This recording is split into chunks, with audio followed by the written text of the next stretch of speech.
India really loves Israel, and the feeling is mutual. Israel's dear friend. We love India. It's a marriage, really, made in heaven, but we're implementing it here on earth. But it's not just their fascist leaders fawning over one another. It's also a lot of the Indian public. We have only one goal, that Israel's government gives us citizenship and enlists us in their army. Everyone is telling me, I want to volunteer. And mainstream media. Israel is fighting this war for you and me.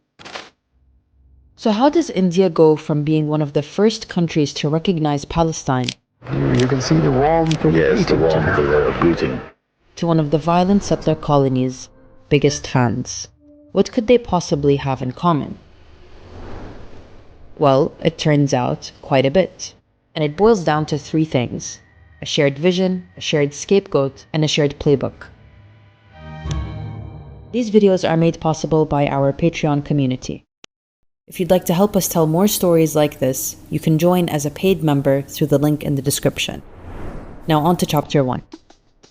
The first thing they have in common is that they're both delusional. So the thing that binds us together is our values, and the most important value is the value of democracy. They share the same delusion that they're both democracies, when in reality, they're both existing or aspiring ethnocracies. Israel is founded on the ideology of Zionism, a racist ideology that believes in the colonization of Palestine to build a Jewish state. Now, technically, India is a secular democracy, but with a Hindu nationalist party in government, that's under threat, because they want to make India a Hindu state.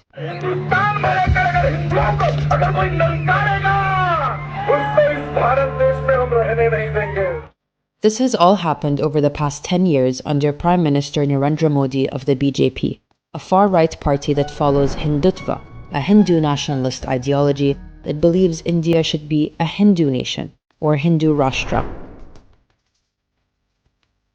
Hindutva also believes in a greater India, just like the Zionists believe in a greater Israel. So how do you actualize these goals? Well, you need organizations. This is the RSS. It's a Hindu nationalist paramilitary group that's been around since the 1920s, with over 6 million active members today. Early leaders such as M.S. Golwalkar admired Adolf Hitler and the Nazi movement for steps taken to ensure, quote, the purity of the race and its culture. The BJP was actually established as the political wing of this group, and many former RSS members would go on to become powerful politicians in India, like Narendra Modi, just like how many Israeli leaders trace their roots back to the Zionist militias that executed the Nakba. The RSS aren't pacifists either.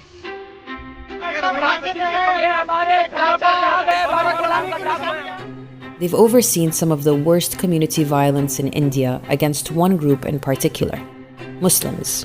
This was on display with the destruction of the Babri Mosque and the ensuing riots in 1992. In just 5 hours, the domes were smashed, the press hit in order to ensure no coverage, and Muslim houses burnt to the ground. And the Gujarat pogrom of 2002. Murder, rape, people burnt alive. Over 1,000 people have died, and more than 100,000 have become refugees in their own land. Modi was actually chief minister of Gujarat at the time, and was accused of allowing the violence to take place. So why do these groups hate Islam so much? Because to have a Hindu supremacist society, you need to have a people to reign supreme over. That brings us to the second reason India loves Israel. Nothing brings two people closer together than hating the same thing. The quest for modernity, the quest for innovation is being challenged by radical Islam and its terrorist offshoots. Or in this case, the same religion. The same radical, jihadist, Islamist, terrorist thinking Israel is a victim of, we are a victim of as well. Israel is fighting this war on behalf of all of us. Both India and Israel have built narratives framing themselves as victims of Islam or Islamic terror. For Israel, it's Hamas and Palestinians. And for India, it's Pakistan and its own Muslim minority. All people are not equal. Muslims do not deserve equal rights to apply for citizenship. There is no such thing as equal rights. They are not in an equal category. और इनके 20 लाख की मार दिया हमने तो हम विजयी हैं, हम करने जाने को तैयार है। Muslims, especially the poor and low caste, have lived in this kind of India for the last 10 years under the BJP. Mind you, there are a lot of Muslims in India, at 200 million. To understand why Islam is vilified, we need to go back to two moments in Indian history. The first being Islam's long and rich history in India that's contributed to its social and cultural fabric today. But Hindu nationalists don't see it that way. गुंडे जिसको बोले, मवालिक कुछ प्रकार के लोग बोले जिनमें संस्कार नहीं था, वह लोग आ करके एक झुंड में इकट्ठा हो करके और हमारी संस्कृति को उन्होंने बर्बाद करने का प्रयास किया.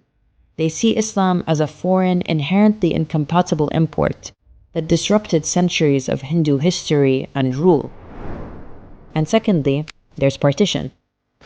The British colonized India for 200 years, and in that time stoked fires between Hindu and Muslim communities. When they left, they proposed the partition of the land into two independent countries, Hindu-majority India and Muslim-majority Pakistan. Western powers playing divide and rule, then carving up land that doesn't belong to them, sounds very familiar. The process of people moving between these new borders was bloody and violent. It's estimated between 1 and 2 million people died. The two nations have been in conflict ever since, a conflict marked by wars, border spats, and terrorist attacks, mostly in India. The incident frayed already tense ties between nuclear-armed neighbours India and Pakistan. All people who are against terrorism must support Israel. In fact, we should learn from Israel and finish off the Pakistanis when they are weak. Israel's scapegoat is specifically Islamic terror. Israel is defending itself on 7 fronts against the enemies of civilization. Israel is a settler colony, established by Jewish supremacist militias violently displacing indigenous Palestinians. And while the settler violence hasn't stopped since 1948, Palestinians have continued to resist in whatever way they could, leading to resistance movements like Hamas and operations like October 7th, which Israel sees as terror. All civilized countries should be standing firmly by Israel's side. Weapons of destruction, these missiles, these chemical weapons. And Israel has been beating the drums of war for the war on terror for decades. If you take out Saddam, I guarantee you that it will have enormous positive reverberations on the region. Radical Islamist terror. The enemy is militant Islam. And from Palestine to India, A 50-year-old man was beaten to death. all of this scapegoating translates into material consequences for the people being scapegoated. Which brings us to the third reason India loves Israel. Their oppression plays out in similar ways. The first way is by rewriting history. Chapters about the Islamic Mughal Empire have been removed from history textbooks, cities are being renamed to erase their Islamic history, and even the Taj Mahal, a mausoleum built by a Mughal emperor, is being claimed a Hindu temple by some politicians. This process of rewriting history to fit a nationalist narrative has been dubbed saffronization in India. Similar to the Judaization of history, archaeology, and demographics of Palestine that Zionists have been pursuing for decades. Outside her home, Nora Suplaban shouts the criminals have evicted her and given it to settlers from abroad. And there's a lot more overlap. They're seen as a demographic threat. If Muslims become more than 30%, that country is in danger. Laws are passed to favor one group over another. The state is saying you are not equal. You are maybe guests, and we are not. They say it discriminates against millions of people from minorities across India, especially Muslims. Racist, supremacist lynch mobs roam with impunity.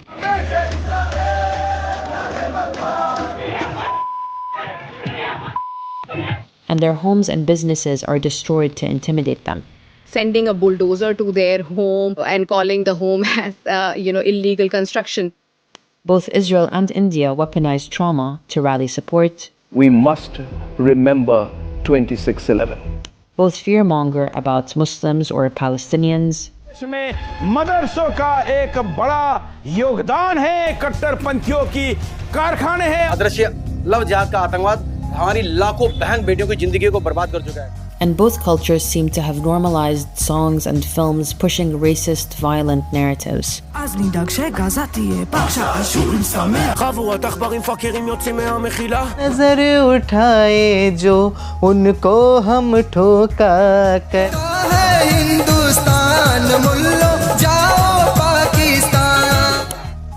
And finally, there's Kashmir, a Muslim-majority region occupied by both India and Pakistan. Just like the occupied West Bank, Indian-administered Kashmir is heavily militarized, and resistance is met with violence. This is the moment when an Indian security vehicle crushes a Kashmiri protester. And reports say 3,000 have been arrested, many from their homes and some without charge. While the majority of the population are Muslim, the Indian government has considered building settlements that would allow Hindus to move into the contested area. Because we already have a model in the world. If the Israeli people can do it, we can also. I think we should just... That model is what Israel has been doing in the West Bank for decades, building Jewish-only settlements on Palestinian land in order to create a new status quo and change the demographic reality on the ground. Even their tools of oppression overlap. India is Israel's largest buyer of military equipment. Israel has actually trained Indian special forces deployed in Kashmir, and Israeli tech that monitors Palestinians in the West Bank now tracks Kashmiris. The systems of oppression are not just similar, they're interconnected. But India's relationship with Israel hasn't always been this way. In fact, India voted against the creation of Israel at the UN, and was one of the first countries to recognize the PLO led by Yasser Arafat as the legitimate representative of the Palestinian people. But the shift away from Palestine began in the 90s, when India sought to liberalize its economy and establish better relations with Western countries, like the US, and that meant becoming more neutral on Palestine. Then, a huge turning point came in 1999, when Israel provided India with weapons it urgently needed during the Kargil war with Pakistan. And they've been getting warmer ever since.